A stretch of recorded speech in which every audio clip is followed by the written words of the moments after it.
Alright, so let's start texturing our character. We're going to move in to out. By that I mean we're going to start from the inner cloth, move on to the jacket, then move on to the metal pieces, then finally do the props and clean up. We're going to take things one by one, so it won't be as complex as some of you guys might think. We're going to break it down and do things one by one, and it will be simpler. Okay, so first of all, let's have a background color for our character. So if I go to my torso, we're going to work on our torso first. Let's create a fill layer and let's make it a little dark black and make it rough. This is going to be our starting point. We are not going to use this layer. This is just a background one. So I want to use this same layer in two other of my texture sets. I can just go and copy and click here and paste it down. But if I have to change anything in here, I have to copy and paste things again. Substance has added an instance feature which makes your layer live in other texture set. So in order to enable that, you have to right click here. And if you go to instantiate across texture set, I cannot pronounce that, but that thing is right here. So if I click on it, it gives me option to pick from my texture set, and I'm going to pick legs and skull. If I hit OK, it has duplicated this layer in those texture set and it's a live instance. So if I change anything here, it's going to change in all two of my texture set as well. If I click here, it's going to show me the hierarchy. This is the parent and this is the child. If I go to my M skull, you're going to see the same thing. We have fill layer 1 instance. And if I click here, it's going to show us the hierarchy again. And if I click on the parent, we go to the parent texture set. Let's rename it as background. That's going to be our starting point. Alright, so let's start texturing our shirt. For this character texturing, I'll be following the original concept. We have our original concept loaded right in here. This concept was done by Woo Kim. He's a pretty good concept artist, and you can look for more of his work on his ArtStation.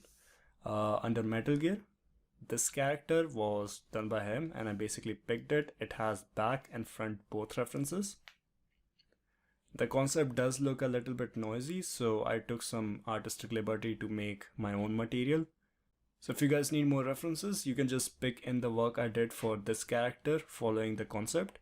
I would actually advise you guys to find more references and experiment with the process we learned from this course and just go in and make something cool out of it. You don't have to follow the original concept. You can either make him pink, purple, you can make him have different kind of cloth and metal as what I'm doing.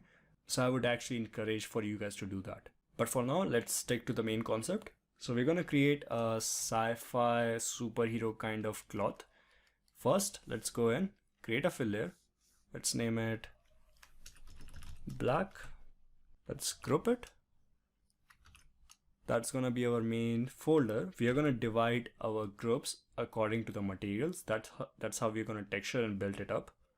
So let's make our fill layer red and pretty rough, so we can see where we are building our mask.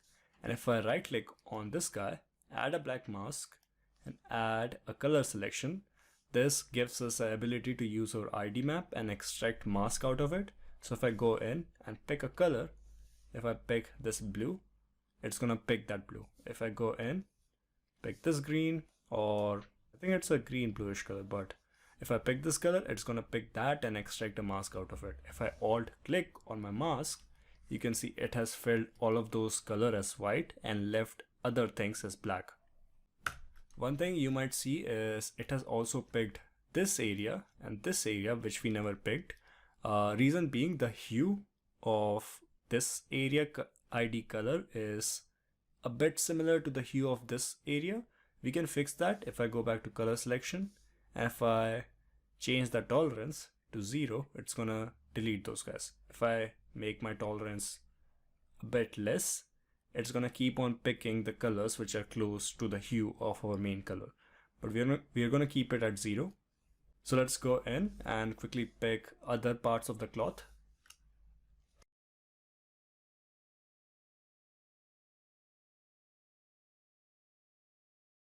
Alright, so I guess that's it for our mask on the cloth area. So let's start making the material. So let's go in and make it a little bit dark gray. Let's make our background color a lot darker so we don't mix our background color with something else. So let's go in and on our cloth mat, as we discussed on the last chapter, we don't want to go too dark or too light.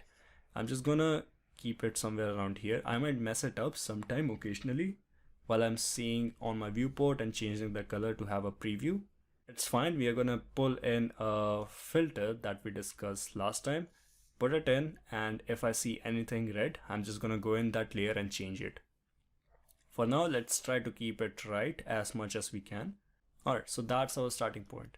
One thing right now which we have is our color is a bit too perfect and it's flat. So let's go in and break our color up. Let's create a fill layer. Let's name it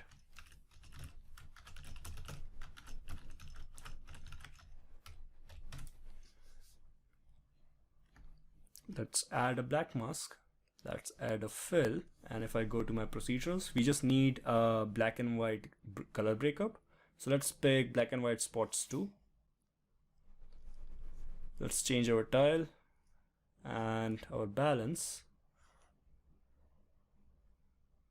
to get something like this. Let's change my tile so I have bigger breakups, and I'm gonna go in, add a filter. I'm gonna add a blur.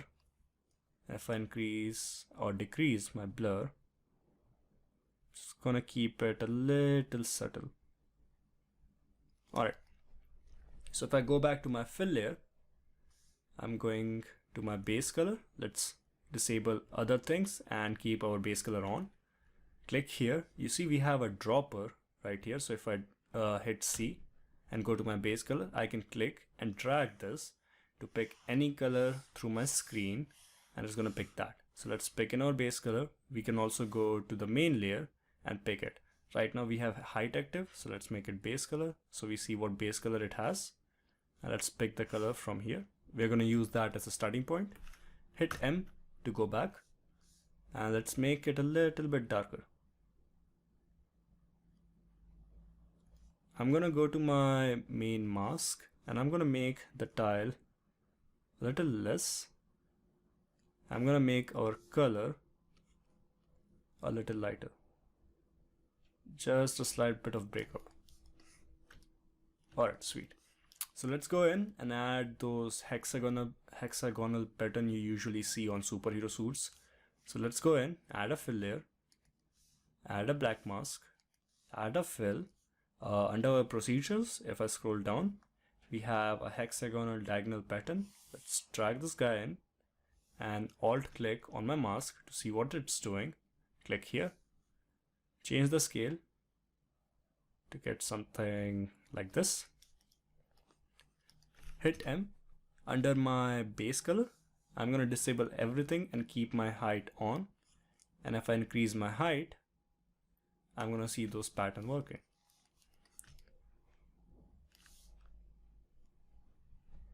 So I'm just going to keep it at a bit low right now. If we feel like we want to increase it, we can always change the slider. Sweet. The concept also showcases some shinier fabric and which does not have much noise. So we're going to build that. So let's go in and start building that. Let's group these three guys and they will be our original black material. Let's create one more fill layer and group that. This will be our black shiny. Let's name things properly for now. You might see me mess up my naming convention soon in future. Again, we have discussed naming convention is not a super huge deal for now. So if you see me, try to ignore that and try to keep it better for yourself. So let's name this guy black shiny base. I'm gonna make this darker and we're gonna keep it less rough. So right now we are picking our height information from the bottom layers, which we don't want. So let's go in and change this to height. And we're going to change our folder to replace. Alright, so the height's gone. Let's add a black mask. Let's start making a mask for where that cloth might be.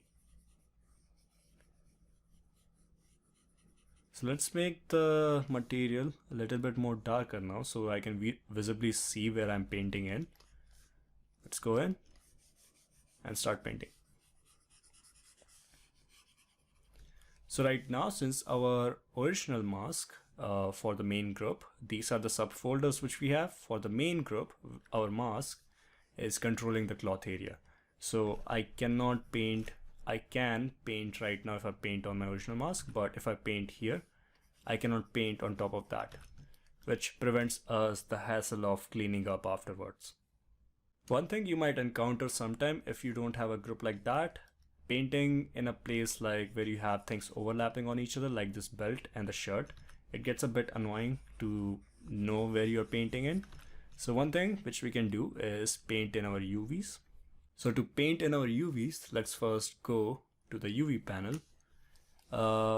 Painting in UVs is a little bit weird in substance. You have to go in and change your alignment from tangent wrap to UVs and your size space to textures before starting in. This helps you not paint in any unnecessary areas. So let's talk a little bit about these alignment. So if I go to my 3D/2D, the alignment right now is based on the UVs. If I make it camera, you see our brush is always facing the camera. That is to ourselves. If I make it tangent wrap, it's gonna align itself to the tangent of our 3D model. Difference between tangent wrap and planar is wrap will actually wrap your stroke in the surface. You will only see the difference when you apply or stamp an alpha. It uses your curvature to wrap that alpha around the surface. Alright, so let's go in and make it UV and paint this mask out.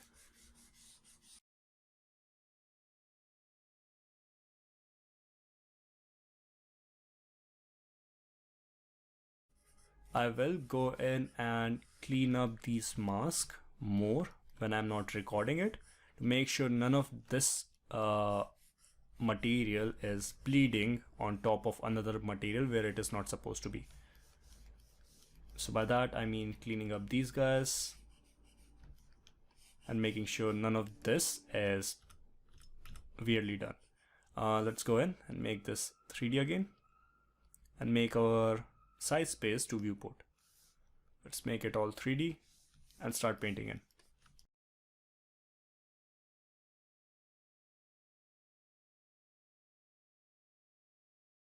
Few neat things which we can do through our brush is, let's say while we are masking and we need a lazy mouse, we have a lazy mouse right here. This lazy mouse kind of works the same way as ZBrush. If I increase my distance, you see our circle surrounding our brush increases. That's the fall off. Sorry, not the fall off, that's the follow up our brush stroke is gonna have from the original point. Other thing which we can do through our brush is if you tap in one place and if you hold shift, it's gonna give me this selection, and if I tap again, it's gonna draw a straight line from there to there. Right now it's making it a bit smaller because I'm using a pen, and it's using pressure sensitivity to calculate the brush stroke. So if I go up, we have our size being controlled through our brush pressure sensitivity. Then we have our opacity controlled through our brush stroke, which is off. Let's turn this off as well. So let's tap, hold shift, let's tap again. So it's going to draw a straight line. Other few things that can make our life easier while masking is if I press 4, that brings us to our polygon fill, which is right here. So polygon fill, as the name suggests, fills our polygon through color. By that I mean black or white. So we have 4 selections: triangles, quads, element, and UVs. So if I pick triangles and make it white, I can pick triangles and it will fill those triangles with white color. I can pick polygons and it's gonna pick polygons. Everything is combined, so nothing is gonna make a difference right here. If I pick in elements, it's gonna fill everything which is connected through vertices. And UV, as the name suggests, is gonna fill our UV island, which is not connected to anything. So if I tap here, it's gonna fill in this guy with white. Something like this. Okay, I'm gonna speed up the process and quickly mask out the things which are supposed to be shiny black in this cloth material. So let's add a paint.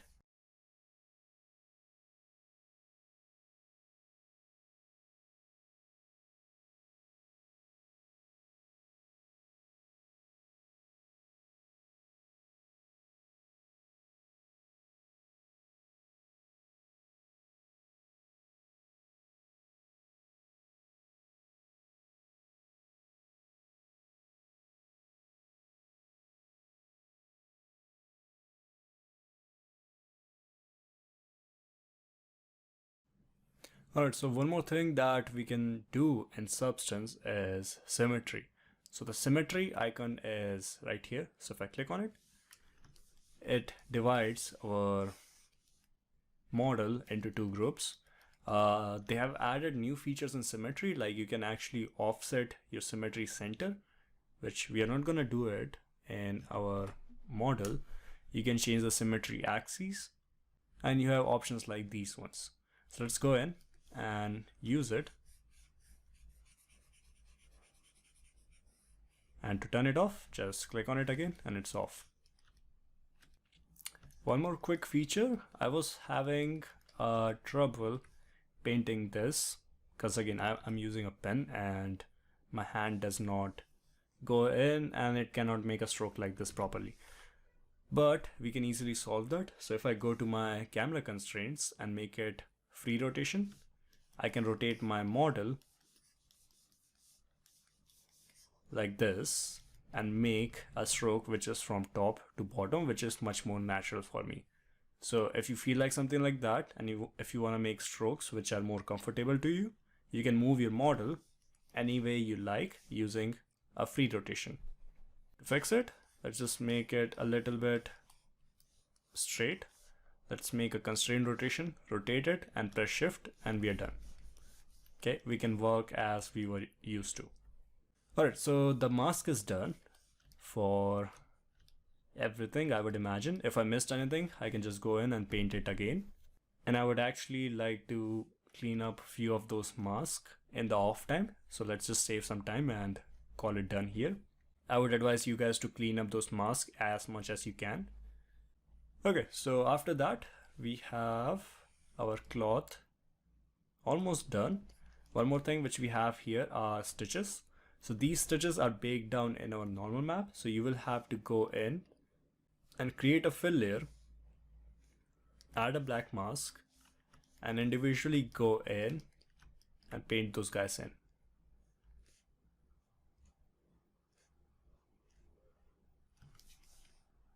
Okay, so this thing is not required, and this is kind of like a bad move to do, is have stitches on your skirt and your normal map. So we're going to make stitches using Substance tool, or either we're going to make stitches separate in ZBrush and extract ID map for it, but that's a long topic. But do keep in mind, I keep on warning everyone to do that because I have faced this myself. Never make stitches in your high poly and bake it down. It's gonna be a huge pain. So you can go in and try painting all of these ones. It's not necessary, but just go in and experiment yourself, so you're gonna find out why not to do it. Okay, so let's delete this layer. We are not gonna paint stitches. If you want, you can. Alright, so let's add some damages to our cloth. Let's undock this group. Let's create one more fill layer. Add a black mask. Add a fill. Let's go in and pick something grungy. Not grungy, grunge. Let's drag this guy in. Let's go and invert our mask. Let's play with our scale. Let's change our balance and contrast to get something like this. I'm going to change my rotation so we don't have everything perfectly aligned. Alright, sweet. So let's go in to our fill layer and disable everything apart from color, roughness and height. So under our color, let's pick in our base color as a starting point. Hit M. We're gonna make this a little bit more rough than our cloth is. And let's give it a little bit height on the negative side. Let's make our color darker. And if I zoom out, we have these damage patches made in. I'm gonna go in my mask and change some of the settings to have a look something like this. So right now our damage is being done for all part of our cloth, which is overkill. So let's go in, add a paint, and I'm gonna make this paint multiply. So what it will do, everywhere this paint will have black color, it's not gonna show our damage, and everywhere it has white, it's gonna show it. So the easiest way to make everything black is if I hit 4 to go to our polygon fill. Let's make it black.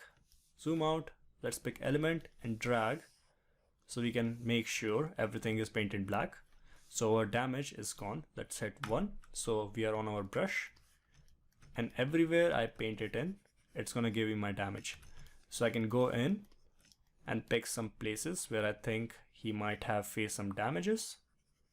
I can pick those guys and I can erase them to get the damage look I want.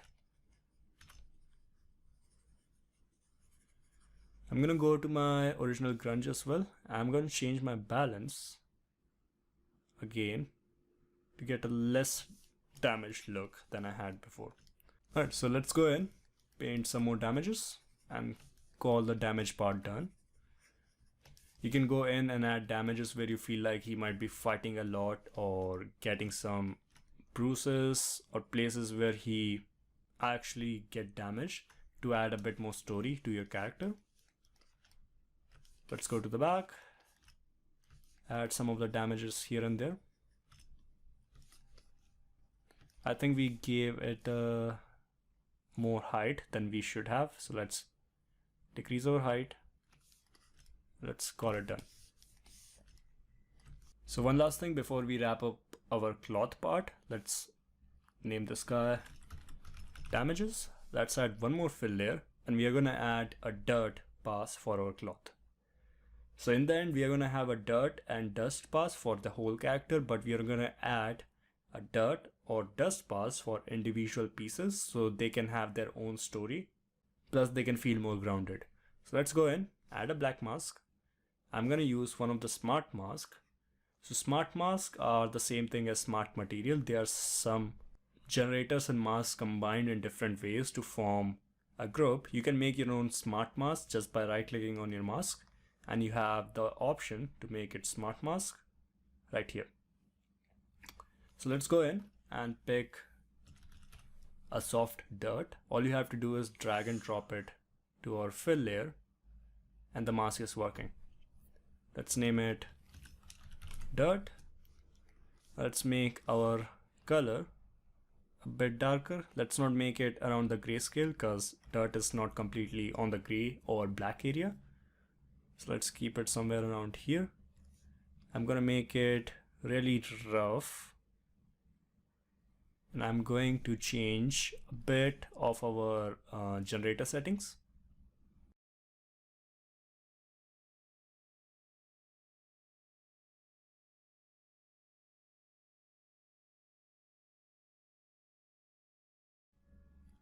Alright, sweet. So if I go in and enable and disable this, you can see it's making our things look much more grounded. In my base color, I'm gonna change my opacity and decrease it down so we have a subtle effect, not that dark, somewhere around here. Alright, so that's it for the sci-fi cloth on this character. Our material is made. If we feel like anything should be changed, we can go to the fill layers and change those settings without destroying anything else.